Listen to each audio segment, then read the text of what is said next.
Chapter 15. Greater Business Activity. There was probably never a time in American history when businessmen faced so many and such difficult problems as they do today. On every hand, we hear about businessmen and business conditions. We talk about sick business, good business, poor business, difficult business, rundown business, big business, little business, but seldom do we speak of the Father's business, which is the only true business.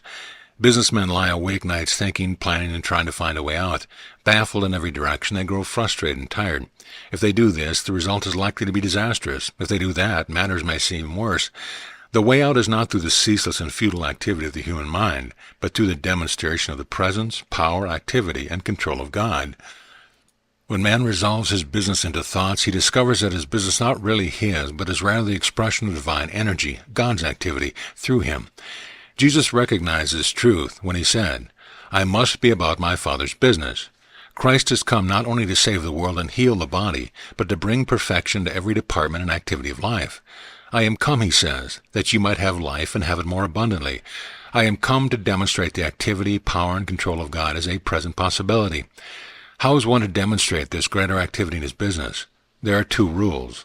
Thou shalt love the Lord thy God with all thy heart, with all thy soul, and with all thy mind, and thou shalt love thy neighbor as thyself. The most successful businessmen are not those who have the greatest volume of trade or the greatest amount of money, but those who give the most service. When a man places God at the head of his business, by placing the business lovingly in the Father's hand, he learns the real expansion and growth are determined not by getting, but by giving, not by competition, but by cooperation.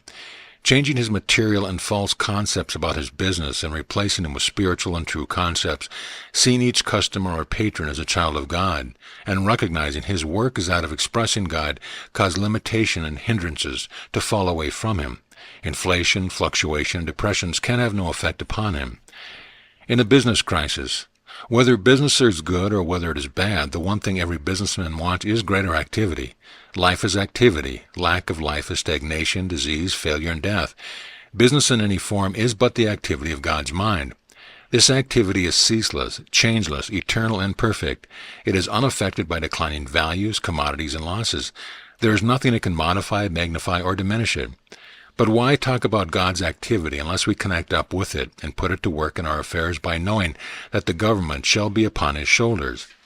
No matter what the circumstance may be in our outer world, man is either going ahead or falling behind. There's no such thing as standing still, for the simple reason that everything in creation is in constant and ceaseless state of motion or activity. This activity is in us and in our business, but it can manifest for us only as we permit it. The real problem in a business crisis, therefore, is how to align ourselves with the law activity and to permit it to work through us without the interference of despondent, fearful, worried, doubtful, hysterical, and nervous thoughts. In a world of change, there are bound to be declines, depressions, inflations, fluctuations, and losses, but these need not affect the man who treats himself for right action and keeps a clear head. If an unknown something is out of adjustment in his business, he can make the wrong become apparent by daily treating himself for right action, and what is apparent can be remedied. But conditions, good or bad, are simply symbols of the inner state of thought. They bear the same relation to a man and his shadow, and no more real. To alter the shadow, he must alter himself. It makes no difference whether he be a banker, manufacturer, real estate dealer, minister, or merchant. His outer circumstance are merely the shadows of what he is within. They can be changed only as he himself becomes inwardly changed. Let us put our establishment in order and treat ourselves to know that we are part of the perfect activity of God's mind, and he is not only expressing himself through our business, but that he is supplying our every need at every instant. As soon as we know and believe that our treatment is effective, God will manifest through every channel of our activity. Business will improve, new avenues will open, good results will come, and in an amazingly short time we shall be on the road to prosperity again. Finding one's place. The great hindrance to those seeking employment is their discouraged, defeated, negative, and fearful state of mind. There is a right place for the unemployed person in divine mind, but he is so filled with negation and incompleteness that he does not connect up with it. Ignoring the law, he holds himself in a state of bondage, limitation, and want. There is an old saying that says, "You cannot make a silk purse out of a sow's ear." Nowhere is that more true than in the field of metaphysics. You cannot give things to people and expect them to hold them if they do not have a consciousness or an affinity for them. There are some people who never seem to hold what they get. They are like water seeking its own level. They always gravitate back to the condition from which they came. No matter what you do for them, nor where you place them they always fall back. If they are out of work and you demonstrate a position for them, they are soon looking for another. If they are poor and you pay their bills and give them a fresh start, they are soon poor again. If they are in an unhappy environment and you put them in a better one, the same troubles soon appear. Their troubles are within themselves and not in their circumstance. The 4 things you must do to find your right placement if you are seeking employment are these. 1. Get a deep realization of God's activity in your mind and in your environment. God's law of activity is always working, taking care of everyone at every instant. 2. Realize that God is your employer. You are working for God and not man, and God always gives you your right salary. 3. Declare that you are completely upheld, supported, and surrounded by the spirit of intelligence, and that this spirit knows there is a definite place for you to fill and is leading you to it now. 4. Never admit nor feel incompleteness in any form. When suggestions or inadequacy come to you, reverse them by realizing their direct opposite. The answer comes when the presence and activity of God overbalances everything else in your consciousness.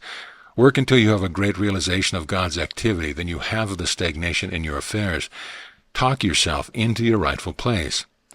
Out of the red, stocks and bonds remain at par, fall below par, or rise above par, according to the fickle and changing moods of the stock market.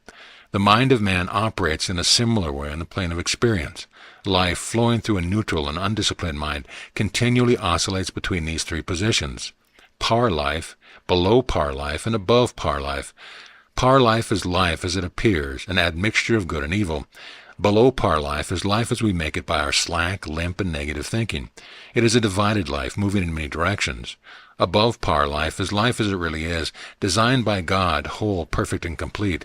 But life in its original state as it comes from God and before it is employed in our minds is neither good nor bad. It is simply divine energy, the energy that is transmuted into sickness, failure, and sadness in the same energy that is transmuted into health, success, and joy.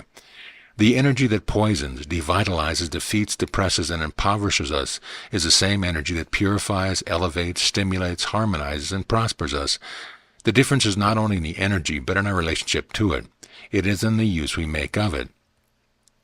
Our assets or liabilities are pretty much determined, therefore, by our position in the law, by whether we are thinking at living at par, below par, or above par. If we live below par, our liabilities are in the ascendancy, and life becomes increasingly difficult, vicious, and destructive. Doubt and unbelief take the place of confidence and trust. Slavery takes the place of freedom, and fear takes the place of faith. If our thinking is at par, life is uncertain, and we are just getting by. Our experience is neither wholly good nor wholly bad, but is a mixture of both. There are times of ease and times of dis-ease. There are times of confusion and times of peace. There are times of dearth and times of plenty. But nothing is predictable or sure. But if our habitual thought is above par, the good predominates. Our assets are in the ascendancy, and all things work together for our good. Health is good. Income is good. Relationships are good. We attract the best from everyone and everything. The same energy is operating in all 3 instances, but what it does for us depends upon the polarity of our thought. In business circles, men speak too of being in the red or out of the red. When a man's assets are greater than his liabilities, we say that his business is out of the red. When the reverse is true, we say that he is in the red.